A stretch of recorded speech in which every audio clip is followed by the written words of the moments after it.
Check, check, check. Hello. 1, 2, 3, 4, 5, 6, 7, 8, 9, 10, 11.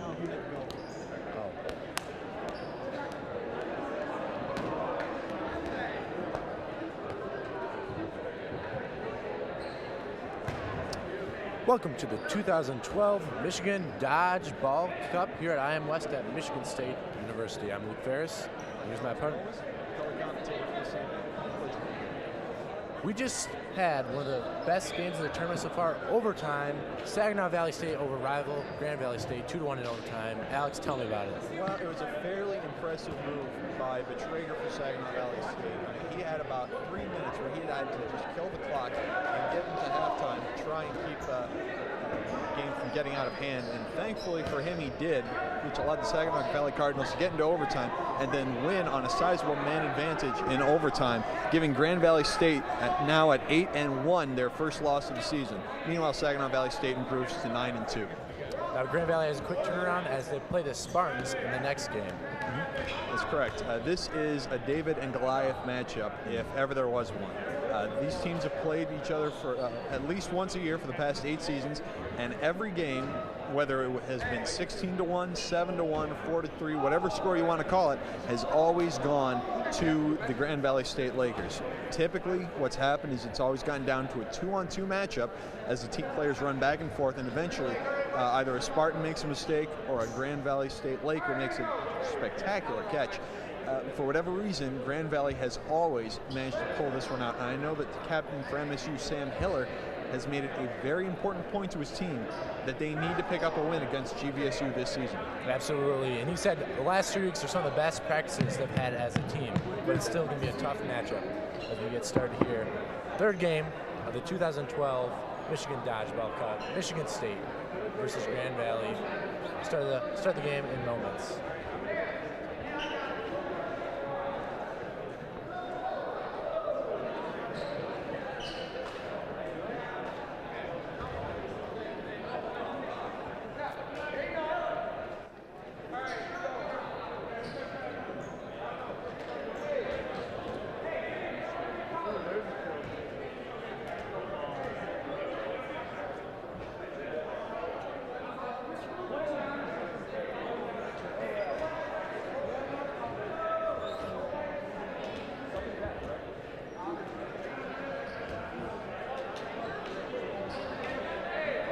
We're about to start. Michigan State versus Grand Valley State. All right, as this first opening rush happens, players are allowed to throw the ball immediately upon picking it up. So watch a couple of quick throws being made right in the center. There you go, Grand Valley player already out. Yep, number 16, Talsman, is going to be the first one out of this particular game. And a nice throw by number 15, Jeremy Stemke. Comes up just a little bit short before rebounding and hitting one of the Spartan players. The Spartan players are moving up as the shot clock is counting. Nice little volley between the Lakers and Spartans. Both teams fairly timid about trying to pressure the other right now. Not surprising early on. The Spartans are pushing up for the attack. And a headshot to number 20, Lamar Williams. He's going to feel that one, folks. He's walking off in disbelief with just what happened. You don't typically see a Laker out of position and not noticing what's going on in his peripheral vision like that. Obviously, he wants that one back, but it's just amazing how clean that shot was. Meanwhile, the Spartans are acting like a team possessed. They're throwing anywhere and everywhere, and it doesn't seem like the Lakers know quite how to react to that. It's a tough turnaround for the Lakers. They just lost that overtime thriller. Spartans have been resting and they're ready to go.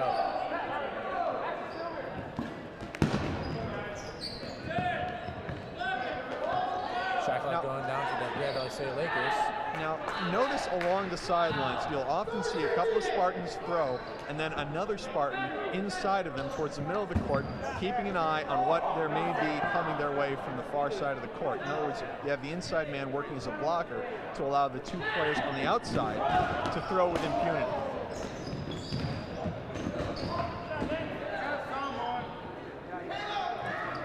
23 minutes left in the first half, and already in the first 120 seconds, we've seen quite a bit of action so far.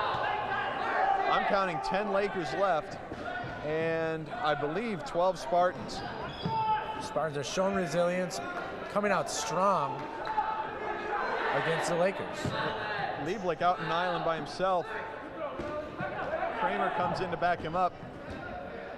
And Lieblich loses control and just gets nicked on a lob. He's going to have to sit out for a while.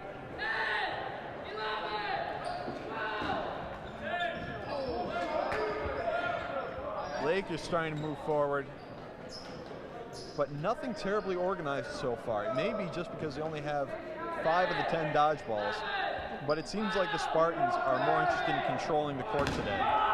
They're waiting to make their move.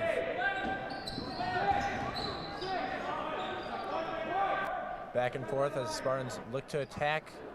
And Mike Van Erman, number 6 for Michigan State, going to have to go out. He advanced past the neutral zone line, which is on the left side of the court as you see it. And as a result, he's going to be out of bounds and therefore out of the point for now. Grand Valley slowly chipping away at Michigan State, starting to even up the play. Down to 8 Lakers. Meanwhile, I count 2, 4, 6, 8, 10, 11 Spartans left. This might be the start of the change of history here. Let's not get ahead of ourselves, but this is a fairly impressive showing by Michigan State thus far. Grand Valley starting to attack, starting to control. Another Spartan out, number 19, Helker.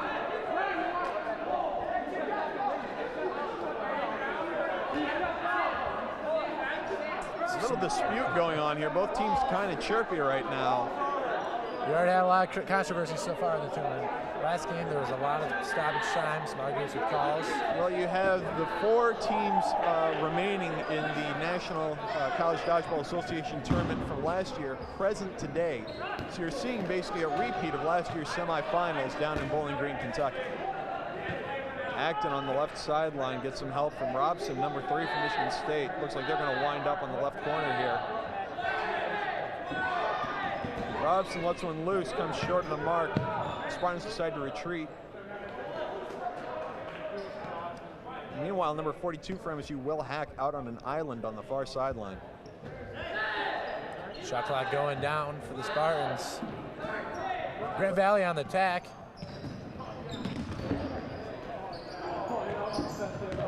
Number 43 goes out on that exchange, Colin Curry, 6'3" sophomore. Oh, wait, no, I'm sorry. That's 43 for the Lakers. 43 for the Spartans, Kyle Todsky, 6'2", junior from Richmond, Michigan.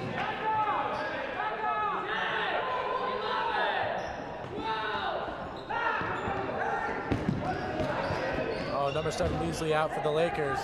Yep, he and number 7 for the Lakers, Dan Leslie and Alex Acton, 72 for the Spartans, ended up firing on each other from point-blank range. Both of them hit, and as a result, it's a quick 1-for-1 trade. Now, you just saw a formation down there in the corner, Alex. Tell me about that. Defensive formation. Often you'll see a single player armed with the ball and about 3 or 4 lined up right behind him. The idea is to minimize surface area from players that are vulnerable, and therefore one blocker can guard about 4 or 5 different players if used effectively. Meanwhile, we've got about 19 minutes and 20 seconds to go. I am counting 2, 4, 6, 8 Lakers left versus 7 Spartans left. Tide is slowly turning for Grand Valley State. Spartans struggled to close out Central in their last game. Looks like Grand Valley's coming back with a little bit more, maybe more experience. Yep, the inability of the Spartans to close out a point is really their biggest weakness. I mean, you can get down to 1 or 2 players, but so long as the odds aren't too stacked against you, you can probably kill a good 5-6 minutes if you have to. It's not the ideal course of action. If you can manage it, why not? I was calling it hit. I don't know what he called. But I called it hit. Well, we're still at 18 minutes and 34 seconds left to go in the first half. We've got 8 Lakers, 7 Spartans. This is about the time where you might expect a mistake by a Spartan. And just as I say that, out goes number 9, Eric Paul. Timeout.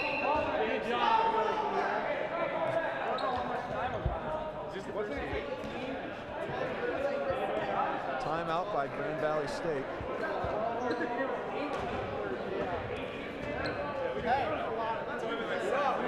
Some confusion as both sides talk to the referee. We've 18 minutes and 17 seconds left in the first. 8 Lakers on our left.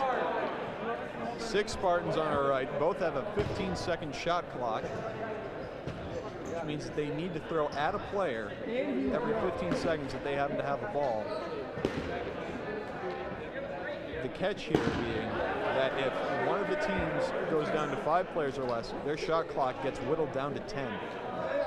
And once you're in that neck of the woods, you need to be able to throw very accurately, or you need a catch or two to extend that shot clock again. As the teams resume play, let's see if the Spartans can hold off the Lakers. Lakers decide to control the court, which you'd expect when they have the man advantage like this.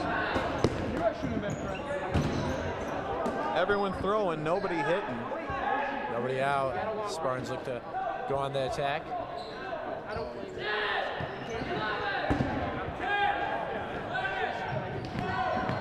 You see a fair amount of this back and forth right now. It's really about tiring out individual players and getting someone out of position that you can charge down and peg from about 10 to 15 feet away. And here come the Lakers. Yep, Lakers in control, 7 balls, throw 3, none of them hit. And number 17, Zach Bauer, takes a barely got grazed on the foot. That's going to be enough. He's going for the catch and he missed it. He's not very happy with himself. Spartans down to 5. Yep, their shot clock's down to 10. They're going to have to throw quite a bit now until they make a catch and get themselves back up to 6 players. After a fast start, the Spartans now are struggling to keep up with the Lakers. This is about the time where the Lakers' speed, which is unmatched in the NCDA, is going to come into effect.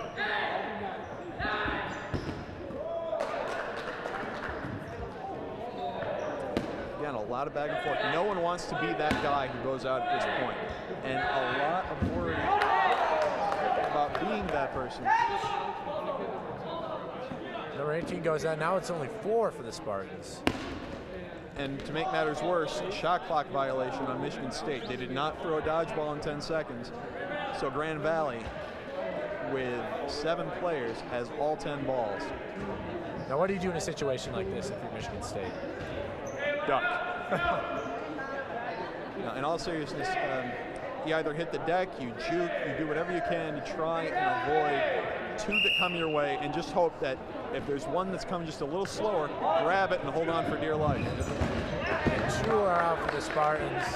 Very accurate throwing by Grand Valley State. That's probably their best volley of the day thus far. Michigan State down to 2 players. Grand Valley still at 7. 7-2 advantage to Grand Valley State. 16-12 left in the first half.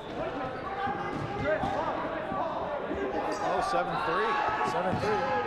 Oh, nice blue. Oh. Catch by number 20, Liebling. Big play. And Ehrman comes back in for the Spartans. Hey, Jason, I'm here. 6 on 4. This is starting to look doable. Spartans have life. Lakers advance. No hits.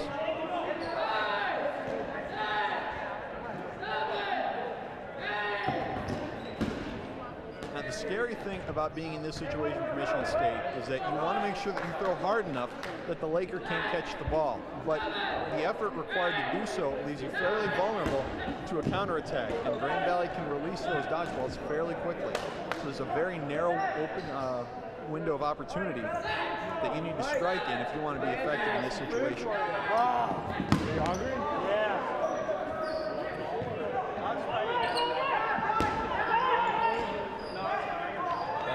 Back and forth. Spartans still alive. We've got 15 minutes to play here in the first half. The second game of the Michigan Dodgeball Cup. Lakers advancing. Spartans vulnerable. 1 down. A big catch. And a fingertip catch by Liebling. The sophomore is known for catching. That's one of his specialties, and he's shown it off here today. Still 4 on 6. Oh, I'm sorry, 4 on 5. 4 on 5. Timeout by the captain, Miller. Good timeout. 4 on 5. Spartans still alive. 14 minutes, 24 seconds left in the first half. Game is early yet, but much like in soccer, a point can be a critical momentum shift in this game. What do you think the Captain Hiller is telling his team right now? Don't do anything stupid, guys. That's basically the only advice you can give in a situation like this. It's going to come down to individual effort because there's really not much room to do a coordinated throw. Because if you do, then suddenly your entire team becomes vulnerable, and you want at least one guy able to charge on a counterattack if necessary, and if the other team overextends themselves. Now for Grand Valley, they have an advantage. But what do you do there? Do you attack or do you stay cautious? Well, in their situation, they can score quickly. In this case, what I would do if I were in Grand Valley's position is bait Michigan State to advance as far as possible, then use your superior speed to charge them down and possibly risk losing a man at the expense of Michigan State losing one of theirs. In other words, one-for-one trades would be definitely an acceptable move here, especially given Michigan State's difficulties in closing out points, as we already saw in their earlier game with Central Michigan earlier today. Two teams line up and go at it. Grand Valley 5 to Michigan State 4. Michigan State with the attack. All players still alive. And that's the difficulty when you play with teams on this high a level. They know how to block effectively. And most of the throws are going to come down to your knee, your foot, your ankle, your shin. And in this case, you can expect someone to throw right where your ball is already at. And you're just going to have a lot of solid defensive gameplay thus far. Grand Valley on the attack. Michigan State trying to chip away, maybe get one out. Oh, what a jump by number 52 for Grand Valley, showing their athleticism. Oh, mistake by the captain. Nice move by number 3, Robson. In comes Ian Childs, and suddenly Michigan State is on top 5 men to 4 with 13:25 left in the first. Captain Tredepi is not happy with himself. He knew that was a mistake. Well, sometimes those balls can just get away from you. The older ones typically have their tread worn pretty badly. So if you really grip on it tightly, as you can see a number of players folding the ball in on itself, it has a tendency to try to go wide on you. Oh, missed catch by number 78. And Robson takes out number 78 from Grand Valley. And that's going to be a huge benefit. We've got 5 on 3 here in the first half, 12:50 to play. And all of a sudden, the Spartans have the advantage.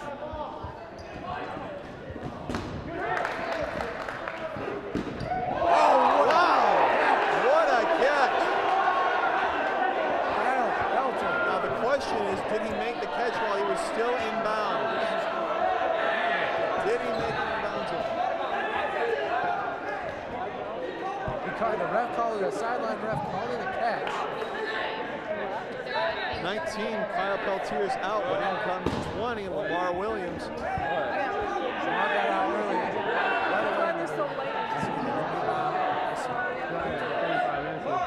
Now, if I remember correctly, Williams was the first player out. And a team catch by Michigan State. The ball hit number 3, Robson, and got caught by number 14 from Michigan State, Josh Brown. You guys saw it. I hit it there over there. Kyle Dotson.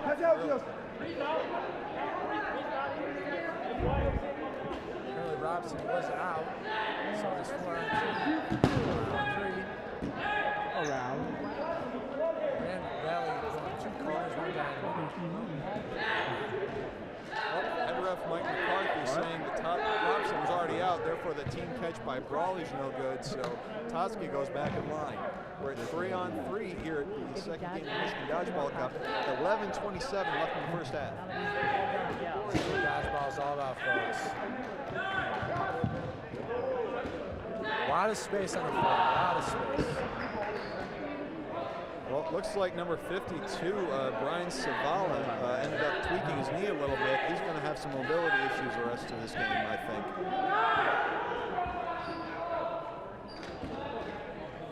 Both teams on end-to-end. Grand Valley throws. Oh! Childs misses the opportunity with the catch. That is going to haunt him for the rest of the day. And that's one of those late Michigan State mistakes. 2-on-3. Lakers have the advantage. We have 10:40 left in the first. No score yet. Kazara, number 24 for Michigan State, definitely has the arm to take these guys down. But the thing is, you need more players. And a catch by Brawley. Totsky comes in, but good this time. Now it's 3 versus 2. Michigan State with the advantage. And just like that, the momentum shifts. Yeah, you can expect players to retreat to the corner when they're being pressed like Savala just did. Usually that's where the extra dodgeballs tend to gather. And if you can get a spare ammo, why not? Good.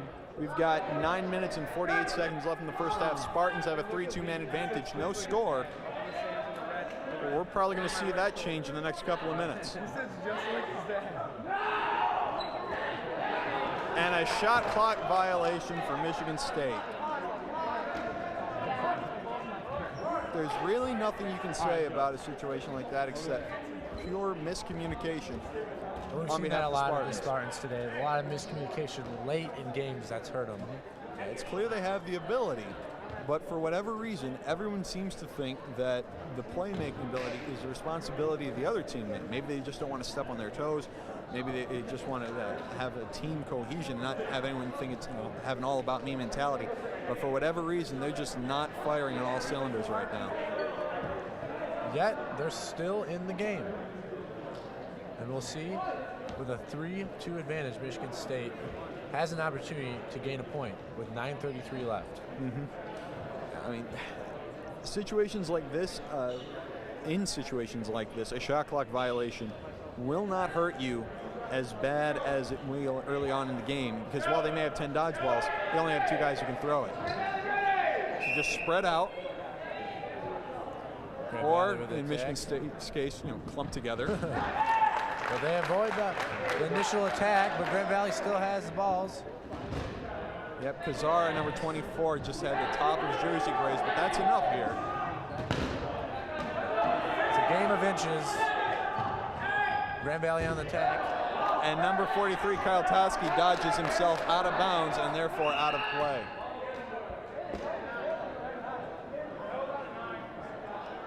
Timeout by the referee. Talking with the sideline judges. Unsure what the conference is about. Oh, we've got a 2-on-2. No, 1-on-2 situation. 1-on-2.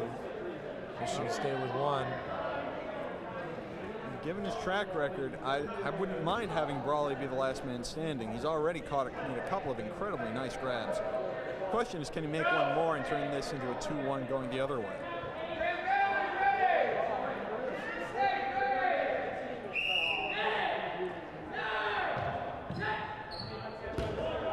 And here comes Grand Valley with the attack. 2 for Grand Valley with the throws. And he's out. Grand Valley.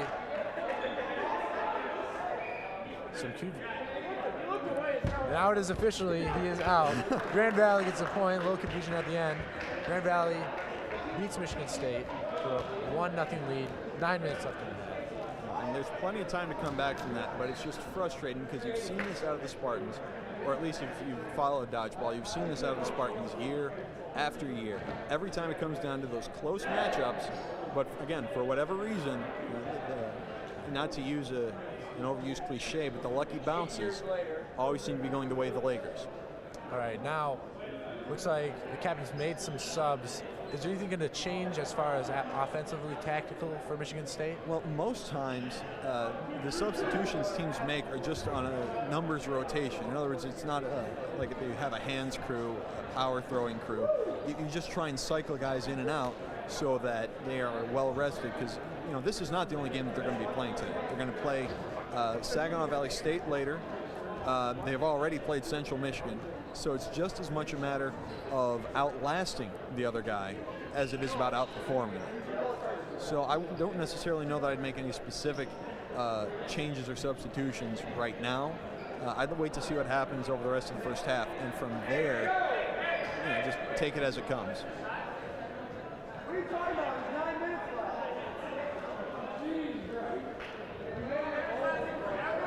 Michigan State versus Grand Valley State at IM West on Michigan State's campus. And here we go. Still 9 minutes left in the first half. Oh, Solid moves on the opening rushes. I count 1 Spartan down and 2 Lakers. Not a bad chain.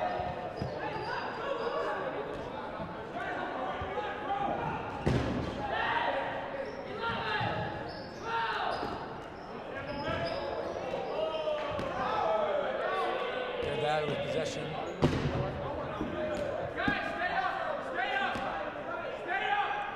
Grand Valley advantage with the dodgeballs. Michigan State waiting for the onslaught of Grand Valley. Grand Valley clearly feels comfortable with a 1-0 lead heading into the half. Not terribly interested in doing anything reckless. Taking their time.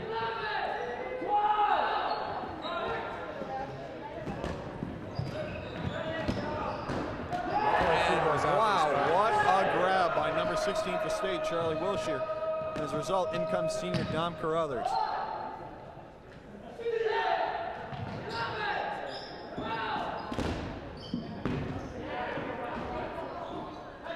Carlos Guzman out for the Spartans. 12 Lakers left, 13, no, I believe 12 Spartans. What a dodge by Miller. All over the floor. Still alive. It's really a balancing act in terms of how to throw. I mean, you want to throw as hard as you possibly can for all the obvious reasons, but you still need to have the control necessary to place the ball where you want it.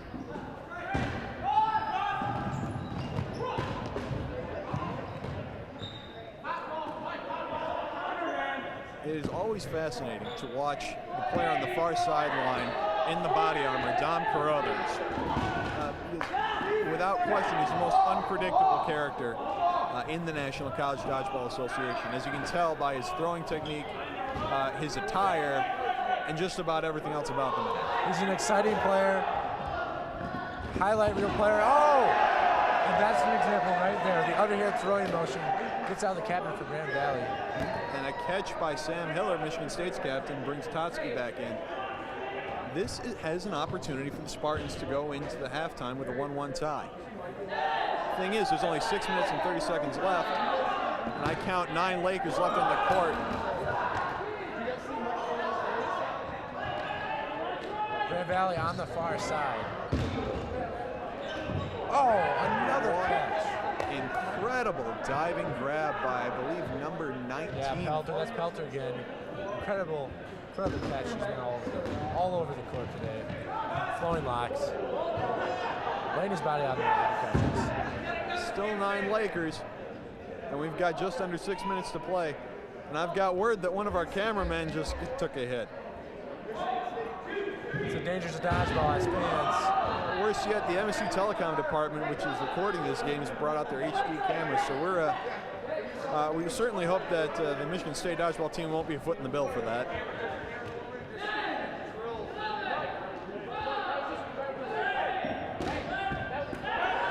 Catch for Grand Valley. 10 Lakers left. We got 5:24 left in the first half. I'm counting 9 Spartans. Might want to just sit at the 0-1 disadvantage here. Looks like they're playing defense right there with the blockers in front. Lakers feeling a little confident. They're going for some diving catches at this point. They want to finish this game off in the first half.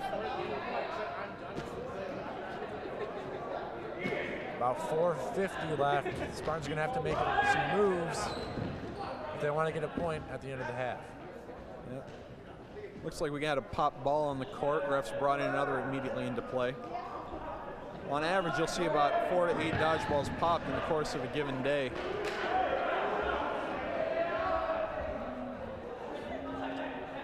So far, I think both teams are worried that they don't want to give one up in the remaining 4:28 in this first half. Lakers happy with their 1-0 lead. Spartans not looking to drop to 0-2. Come the Lakers on the assault. One Spartan goes down. Now the Spartans just got to avoid dropping another point by the half here. Yeah, right now it's, I count 7 on 9. If there's a big exchange in the next minute or so, that could, well, there's part of an exchange. Another Spartan goes out on a catch. At this point, the Lakers have got to feel confident they are going to try and push this last 3 minutes and 51 seconds. Meanwhile, the Spartans, they'll just be happy to go out with a 1-0 lead and try and come back in the second half. Another Spartan goes down. Takes a Laker with him. The problem for the Spartans is they're down to 5 players. That means their shot clock is reduced to 10. They must throw a ball at a player every 10 seconds. Helter just missed an easy catch, unlike him.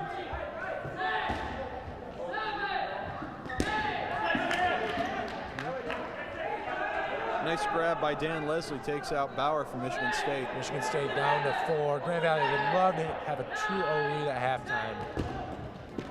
Now is the time we just want to think about defense.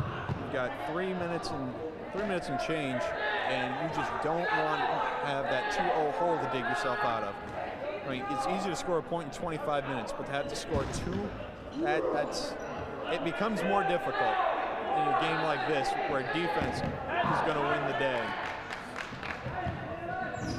What a catch by number 7, Leslie. Now Michigan State is down to 3 players. Grand Valley has made some exceptional catches this afternoon. Yeah. The ability to drop to the court and get under those already low throws are very impressive. And we're down to 21, Josh Kramer. Captain Hiller just missed a catch. Sorry, Chris Kramer. Got 2:15 to play. And a quick out. And a shot clock violation. Shot clock. Ends up saving Kramer for the moment. 2:12 left. That ball thrown by the Laker had hit Kramer, but not before MSU had the shot clock violation called on them. So he gets saved temporarily because I'm counting a slew of Lakers 90 feet in front of him. And most of them have a dodgeball in their hands and can throw around 70 miles an hour. Now we've seen a lot of singular players able to hold off for a few minutes. Central Michigan, Saginaw Valley, but these odds are almost a little too much. Again, my advice remains the same. Duck. Odds are these guys are going to throw high, and if you hit the deck, you might just have a chance. And here it comes. No. Great effort. That's all you can do. And with that, Grand Valley scores to go up 2-0 in the first half of Michigan Dodgeball Cup. And because we are at under 4 minutes to go in the first half, we are going to tack on the remaining 2 minutes and 8 seconds to the second half. We are now at halftime with a 2-0 GVSU lead. We'll be back in a couple of moments. And welcome back to the 2012 Michigan Dodgeball Cup. We're just ready to start the second half between Grand Valley State and Michigan State. Grand Valley State has a 2-0 lead. I'm Luke Ferris, alongside my partner, Alex Bromas. Alex, what can the Spartans do in the second half to turn this around? Well, some of it's going to come down to organization. Some of it is just going to come down to fortunate opportunities and miscommunication by Grand Valley State. What you need to do, certainly, is pick up the pace. You know, you're seeing a lot of timid gameplay on both sides, and that works well if you're winning. But when you're playing from behind, you have to go forward and just go charge after the guy. The Spartans just do that as they already get one Grand Valley State player out. Well, I'm counting it, I believe, 3 maybe at once. Yeah, 12 Lakers left. And I'm counting the full complement of Spartans out there. And that's just what they need to do. Come out strong. It's not a bad way to start the second half, but you need to add a couple other things to it. A couple things like a catch, a shot clock violation or 2, maybe an earthquake dropping off 4 or 5 Lakers into the core of the earth, something. Either way, a lot's going to have to happen for the Spartans to come back from a 2-0 deficit. Well, it's certainly possible, but the key here, as I mentioned earlier, is you cannot be timid at this point. Like, you're starting to see the Spartans run as opposed to walk up. And a nice grab by number 6, Mike Van Ermen. And all of a sudden, 5 Grand Valley State players are out. Well, like I said, you need some things to go your way. But the increase in speed from over there is certainly something that's going to be helpful.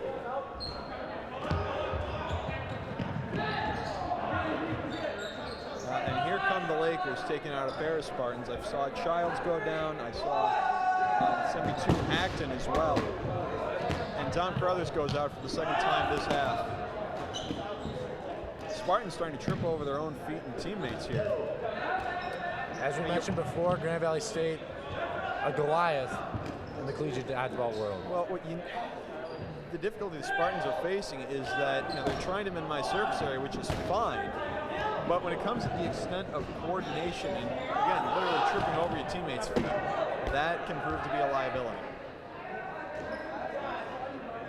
Meanwhile, we've got 25 minutes left in the second half, 2 minutes and 8 seconds carried over from the first. Lakers with a 2-0 lead. And another Laker goes down. Catch by Williams. We'll send another Laker in. Yep. We're going to see number 10 for Lakers, Matt Zinn, 5'10" senior coming in.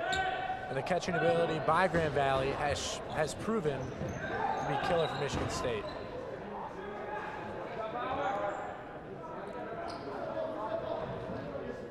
And we got 10 on 10 here. We've got 24-25 to go. Plenty of time left to mount the 2-point comeback. But again, you're seeing the Spartans stand around a bit too much when you're playing from behind, and time is going to quickly become a factor. Should that be out, Captain? Yep, Trippier's down, and number 43 for the Lakers, Colin Curry, the 6'3" sophomore, goes down as well. Now, only 8 players for Grand Valley. Spartans still have 10. Now there you just saw a very good move by the Spartans. You saw 2 or 3 players charge forward on the far sideline, and as they retreated, they had a couple more come back to back them up. So as a result, the Lakers, who were pretty close to the players who initially threw, couldn't credibly threaten them as they retreated safely to the back. And another pair of Lakers go out. Williams out. Now we're down to 5 Lakers, which means that 10-second shot clock is going to come into effect. 10 seconds as opposed to 15 is a liability. It's timeout. Timeout for Grand Valley. Now, this is sort of the comeback that I was talking about. You need a number of things to go your way, and thankfully, with the Spartans at least, that's happened here. You've seen a couple of easy throws just mishandled by Grand Valley State. You've seen some surprisingly good teamwork out of the Spartans on the sidelines, so they're working those angles effectively. Now it just comes down to their biggest liability that they've had over the years, closing out. If they can do that in the next, say, 8 minutes or so, this becomes a ball game. If they score the point with about 4 or 5 minutes left, it'll be interesting to see how they mount that comeback. Time is crucial. 23 minutes, plenty of time, but the Spartans are going to need to score a point quickly as they have a big advantage on Grand Valley State.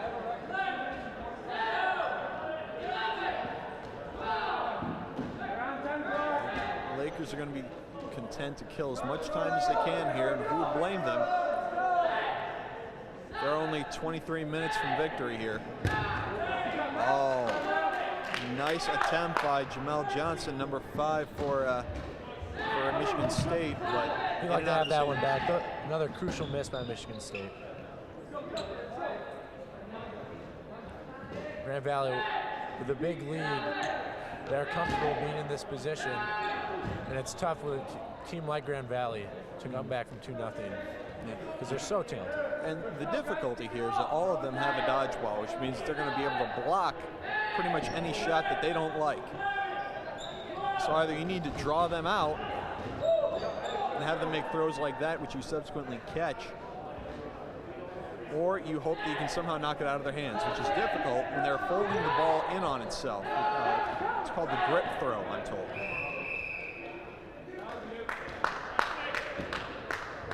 Another timeout. No, a shot clock violation. Shot clock. Oh, this is the lucky break Michigan State needed. They can probably take out 2, maybe even 3 Lakers with this one. Like you said, shot clock violation, lucky breaks. It all adds up for Michigan State. Could this be the turning point for Michigan State? 8 Spartans just talking it out, figuring out who they're going to go for, who's their biggest threat right now. Come the Spartans. Counting down. Catch by number 24, Fetting. Yep, hit at the same time. The catch is good. And number 16 for the Lakers, Talsma comes back in. They do lose number 7, Leslie. Sam Hiller has got to wonder what's going on. He's usually able to grab anything that comes his way, but an easy lob just comes up short on him, and he's going to have to go to the sideline right now. 21-32 to play in this game. Lakers with a 2-0 lead. The Spartans have a 6-4 man advantage.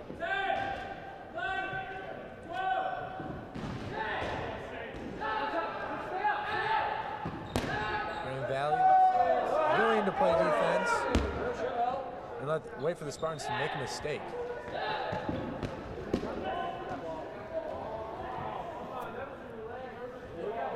Controversial call, but it looks like it hit ball before it hit number 16 Talsma. From where I was standing, it seemed like he just got the tip of his shorts, but just like in basketball, a lot of these calls just come down to the official's discretion.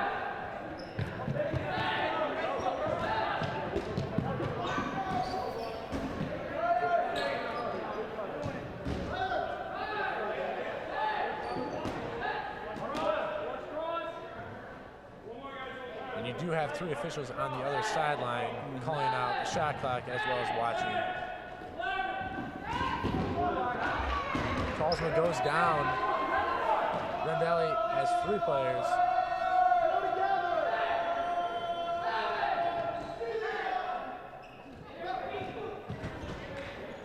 The crowd's starting to get a little raucous. You'd expect Saginaw Valley they've got a vested interest in this game. They want that trophy. And if these teams can beat each other up, then why not?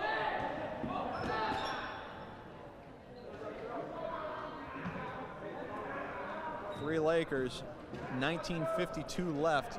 You got to take these guys out, and you need to take the 15 Lakers that come back in. It's going to be difficult, but it's doable. The thing is, the Spartans need to connect with at least one of these guys now. Who is going to step up for Michigan State? Who is going to be the hero that brings the Spartans back? Well, I'm looking at Kazara, number 24, and I'm looking at Andy Malner, number 2. They've got the best technique and the best skill set out of the Spartans.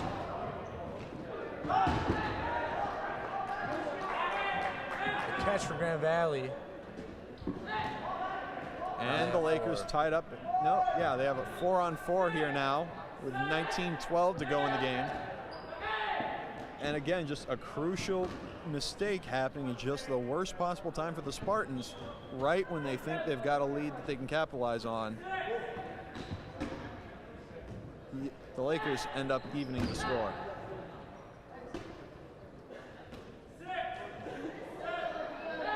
$18.50 left. Michigan State's going to have to make a move soon. Still plenty of time left, but they'd like to get that first point as soon as possible. Right. I mean, again, you're not just battling the team at this point, you're battling the clock. And unfortunately, Grand Valley's defensive ability is such that they can probably kill the next 18 minutes if they had to. Batua reeling. Nice. 3-on-3 now. Number 32, Bacchus, he ducked, but it hit behind his back.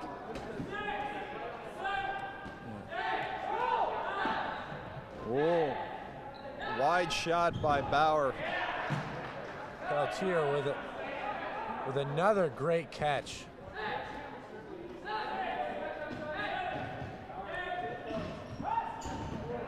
It's 4-on-2. Grand Valley with 4-on-1. Zach Bauer. He's going to need to bring a grab. He's going to need to grab something in order to make this work. I believe Ian Childs would be the next kid in. This is the moment for the Spartans. If Grand Valley gets another point, the hit ground, honest call. No, it hit Stemke, and then it hit the ground.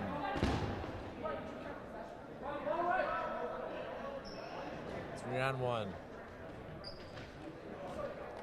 Anyway, 3-on-1. We've got 17 minutes, 18 seconds to go. This is a must-win point for the Spartans. And just like that, Grand Valley State takes a 3-0 lead with 17 minutes and 12 seconds to go in the game. Zach Bauer goes down, trying to hold off that attack in Grand Valley, but cannot. We keep on saying that, but once again, the Spartans are unable to close out games. Yeah, it's just been a historic flaw for them. They have plenty of competent players. They have guys who can catch, they have guys who can throw, they have guys who can block and can dodge.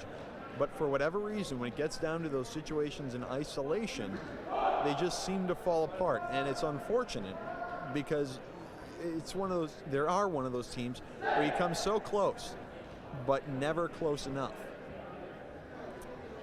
The boys in blue from Grand Valley looking confident as ever with a 3-0 lead. After falling to rivals Saginaw Valley, they've come out in force versus the Spartans. And here's the real question. You have 17 minutes left. You know, it's exceedingly difficult to pull off a 3-0 comeback in that amount of time. But do you make a solid effort for it? Do you just go all out on offense and just hope that 5 to 10 Lakers accidentally go out at the same time? Or do you just sort of pack it in and just play timid the rest of that half like you did for most of the first? It's anyone's guess. One of them is certainly going to be more painful, but there's certainly more opportunity with a little extra effort. So it'll be interesting to see which tack the Spartans take as they finish out this game. Also a confidence thing. Spartans just to get a point to build their confidence after going down 3-0. And here they go. 17 minutes left. Spartans versus Lakers. A whole lot of action at midcourt. Nothing actually, no one except for Dom Carruthers actually getting hit. Like we said, he's an exciting player, kind of unpredictable. He tends to go out early, and he's out for the Spartans. Spartans not acting terribly aggressive, but then again, if you only have 3 out of 10 dodgeballs, you don't necessarily want to go up against the other 7.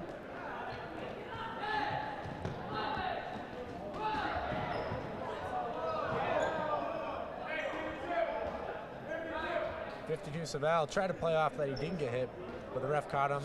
He's walking off. Spartans start to advance, one on both sidelines. Normally you wouldn't see guys go out there on an island like that, but at this point of the game, if you can get something going, why not? Solid hit by Williams.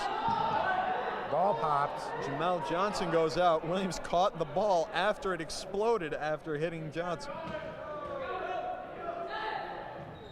Another ball bites the dust. So far we've only had 2 this tournament, which is fairly conservative, but the day is young. Cross-court shot, very impressive. Those longer throws, you really need to set up right. Preferably, you can screen behind a couple of players to minimize the amount of time that the target has to actually react to the throw. Ideally, they never see it coming until it's too late. And that's exactly what happened to number 69, Chris Reed. Didn't see it coming, hit his foot, and he's walking back confused. Michigan State in defense. Oh! Number 11, Ryan Knight, just gets pelted in the face. Yeah, but lucky for him, one of the Grand Valley State teammates caught it before it went out of bounds, so he gets to stay in, and the Lakers bring in a teammate. Call taking one for the team. Yeah, and a nice grab by Van Erman on the far sideline brings in another Spartan.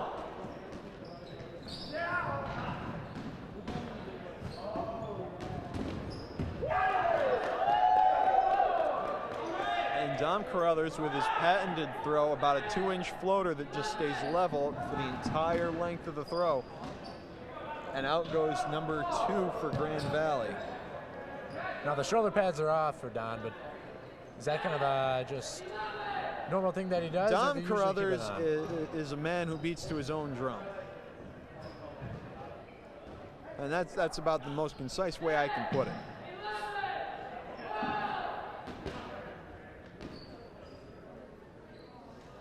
Both teams taking it kind of easy at the 2012 Michigan Dodgeball Cup.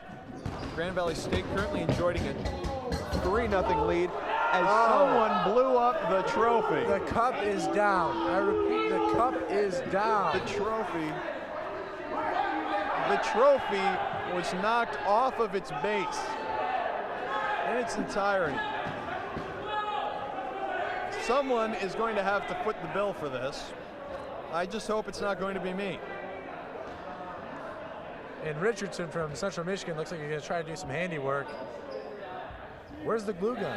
I can only hope that we can get a replay of that throw. Meanwhile, back to the action. I'm counting 10 Spartans left. And Miller just got 11 Lakers. Annihilated in the head from a Grand Valley player throw.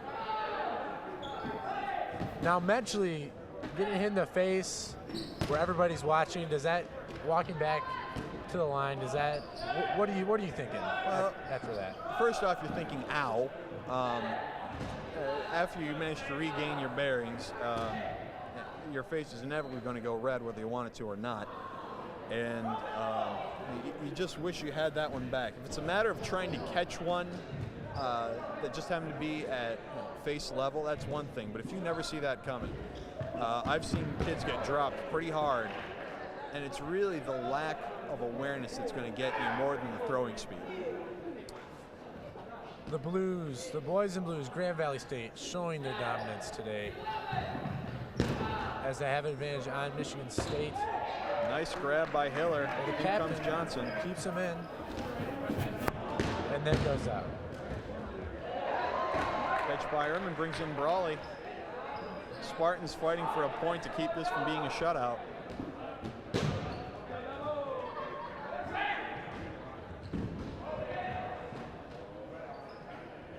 Tom Carruthers moving up with the Under Armour gloves, with that underhand motion. Almost gets a Grand Valley player, but here comes Grand Valley. You're seeing very effective blocking work by most of the Lakers. It's always interesting to see how effectively someone can use the dodgeball to save his teammates. And when you've got players that can do it one-handed, like most of these guys do, it's just very difficult to catch these guys unaware, because even if your target has no idea what's coming, usually someone around him does, and if they're in a position to help, it can become a lot more difficult to eliminate players and start developing that advantage. Robson comes back with a catch for Michigan State. Stemke gets one for Grand Valley. In comes Williams. Now Williams is just sitting back there. Well, there's not a whole lot you can do. All your teammates have dodgeballs. There's not much you can do up front aside be a target from someone else, so no point in unnecessarily exposing yourself like that. Tom Carruthers moves up. Meanwhile, Johnson and Kramer get hit. They go out.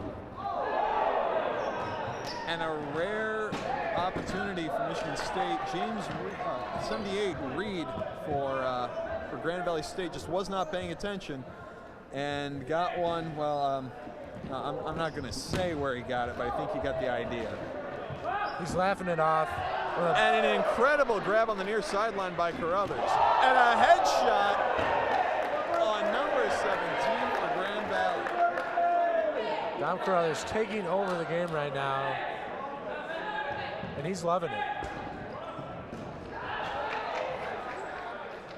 All right, we've got 9 minutes and 55 seconds left in the game. We have 2 Spartans left on the court facing off against 6 Lakers. Down. After a few minutes there where he was just dominating, now sits on the bench.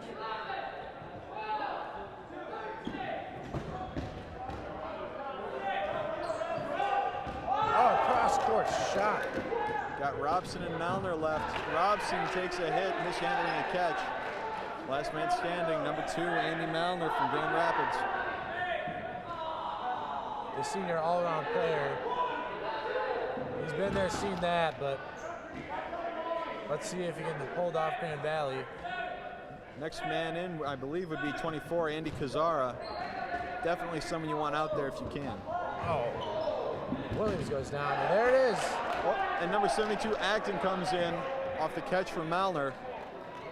We're going to have a timeout here as Robson ended up tripping over a dodgeball, and he is not doing too well. 9 minutes flat left in the third game of the Michigan Dodgeball Cup. Grand Valley State leads 3-0. Got a few Lakers left. We have one Spartan in the form of number 72, Alex Acton. And once again, Michigan State is in this position. And it's going to take a lot to be able to hold off Grand Valley and somehow get a point. Well, one catch turns it into 2-on-2, which is certainly possible. Grand Valley only has 2 dodgeballs, so it's not like they're a complete threat right now. 52, Savala goes down. We got a 2-on-1 here. Acton can catch, so it's certainly possible. Oh! What teamwork by Grand Valley State. Number 15 for the Lakers, Stemke throws. Acton starts to handle it, but then I believe Pat Delling, number 26, ended up getting in there and making sure that his throw dislodged Stemke's ball from Acton's hands. It would have been a great grab by Acton, but an incredible move by the Lakers. And that teamwork, again, cannot stress enough, is coming to bear in the form of 4-0 Grand Laker rout. Grand Laker? Wow, it's been a long day. Another just heartbreaking blow for Michigan State. Again, you get into these situations where it's 2-on-1, 3-on-3. You know, it's whittled down. It just comes down to individual exchanges. And for whatever reason, the exchange always seems to go the way of the Lakers. Certainly unfortunate because they only the Spartans really only have one game to go against Saginaw Valley State. And just to remind you, Saginaw Valley State beat the Lakers earlier today. So in theory, they're the better team, which means that the Spartans are about to go up against even tougher competition later this afternoon. Now for Michigan State, this last game, you just do this for fun, confidence. How do you go into it? Well, for the last 8 minutes, you just focus on not tiring out your arm even further, avoiding injury, that sort of thing. Maybe a couple headshots just to get some morale back. But for now, just enjoy the game and don't worry too much about the score. You know, your team is 8-4, going to be 8-5 in a couple of minutes. Just sit back, take a few heads off, and enjoy the proceedings. You're watching the 2012 Michigan Dodgeball Cup, Grand Valley State versus Michigan State. The Lakers have a 4-0 lead, 8 minutes left in the second half.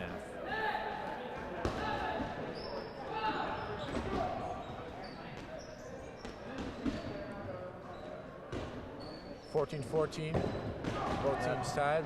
Haggerty goes back in, catch for Grand Valley. Now, if you watch the demeanors of both sets of players back at their baselines, you can tell that one team is far more interested in continuing this match than the other. If you watch the Grand Valley State guys, they're looking around constantly, heads on a swivel, and charging forward like you're seeing right now. Meanwhile, most of the Spartans, you'll see them with their hands on their hips, looking around kind of casually.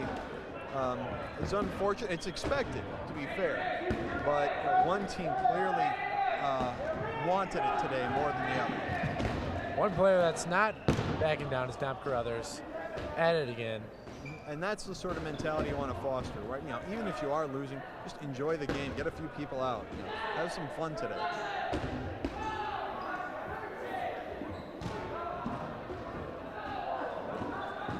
And looking ahead for Grand Valley, that overtime loss versus Saginaw Valley could be crucial for this tournament as far as when everything pans out.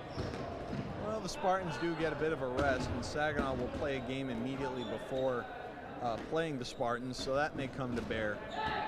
But it's certainly going to be an uphill battle, and you know that the Spartans do not want to go in last place at their own tournament. So it will be interesting to see whether they bring some extra fire when they play the Cardinals later this afternoon. Next game is Saginaw Valley versus Central Michigan.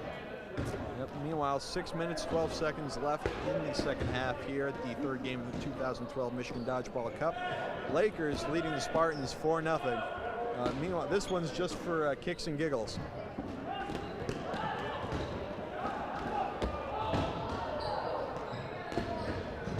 And Carruthers just throws the ball flying into the stands. Luckily, the fans are able to dodge too. They got a little bit of skills out there. Aim is optional with Don Carruthers. I mean, I say that for good and for bad, but I can definitely tell you that aim is optional. Spartans taking some long cross-court shots, just looking to catch someone completely unawares.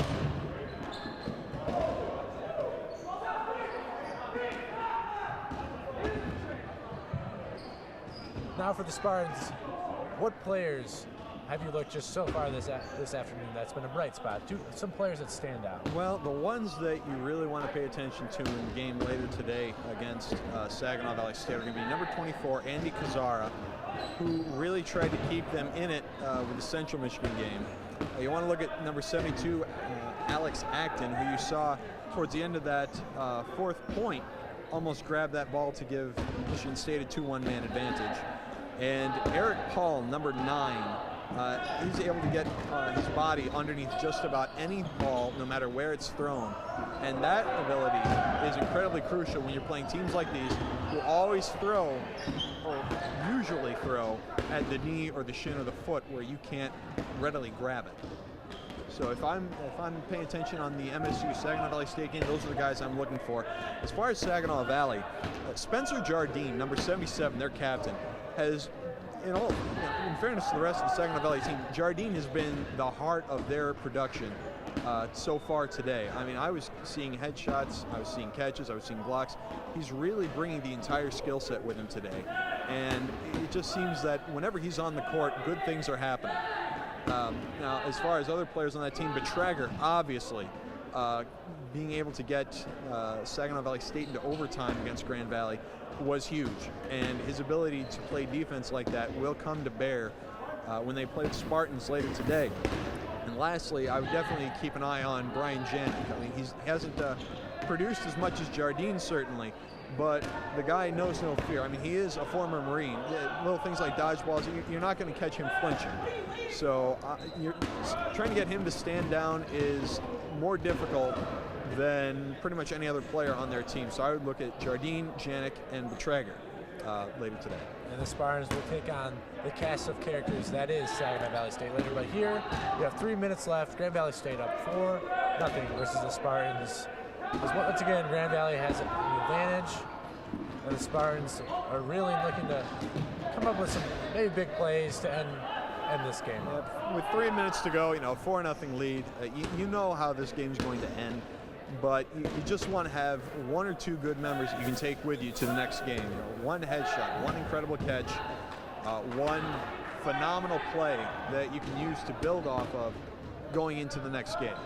And some of the players, they'll have them. And we've seen Lakers hit in the face. We've seen incredible catches made by the Spartans. And you just want to focus on that as you head into your final game of the day against the Saginaw Valley State Cardinal. And if you look at it earlier in the game, the Spartans were right there sticking with Grand Valley. There was just a few mistakes that cost them in the end. Well, again, it's just a matter of being fortunate enough to make the right play at the right time when you end up in isolation like that against one or two players. And for whatever reason, the Spartans historically have not fared well against the Lakers in that position. I mean, they've made some incredible comebacks, as you've seen today. But when it comes to closing out that last point, they just cannot seem to get on the same page. And as a result, the Lakers have a 4-0 lead as we come to the closing minute or two of the third game, the 2012 Michigan Dodgeball Cup.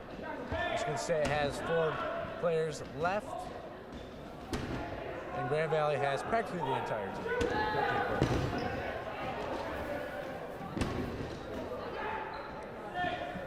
Well, in any event, another Spartan goes down. Guzman, 0-0. Oh, and I believe Bauer, number 17. So we're down to 3 Spartans on the left, a slew of Lakers on the right. We've got 1:30 to play. Now, if this were the first half, you play for defense. You don't want to give up that next point to the Lakers. At this point, though, just go for the highlight reel. If you're the last man standing, charge forward, get out, but by all means, hit him in the face at the same time. Minute 10 left. Now down to 2 Spartans. Yep, Childs and DeRocher. DeRocher, the oldest player on the team. And all the Lakers are up to the line. And that should be the end of that one. Final score 4-0. As we recap this game, Spartans had a chance early to remain with the Lakers and keep up with the Lakers, but a few blown chances, and the Lakers pulled through 4-0 with a dominating performance. Yep, they're going to call it here, and they're not going to play out the last 50 seconds or so, because at that point, well, first off, no one's going to score in 50 seconds, but more importantly, there's a chance for injury if someone gets a little hot-headed and throws from point-blank range, and you just don't want that to happen. So at this point, they're just going to call the game. 4-0 is your final. Spartans are going to play Saginaw Valley State later today. Grand Valley State has yet to play the Chippewas of Central Michigan, which should be coming up pretty quick here. Yeah, up next is Saginaw Valley State versus Central Michigan. As Central Michigan won their first game, Saginaw Valley also won their first game. 2 1-0 teams battling. To bring this game back to the current result, though, if you're GVSU captain Mark Tripietti, you have to be feeling good about your presentation today. All right. So we'll look. Spartans fall 4-0 Grand Valley. Up next, Saginaw Valley State versus Central Michigan. You're watching the 2012 Michigan Dodgeball Cup.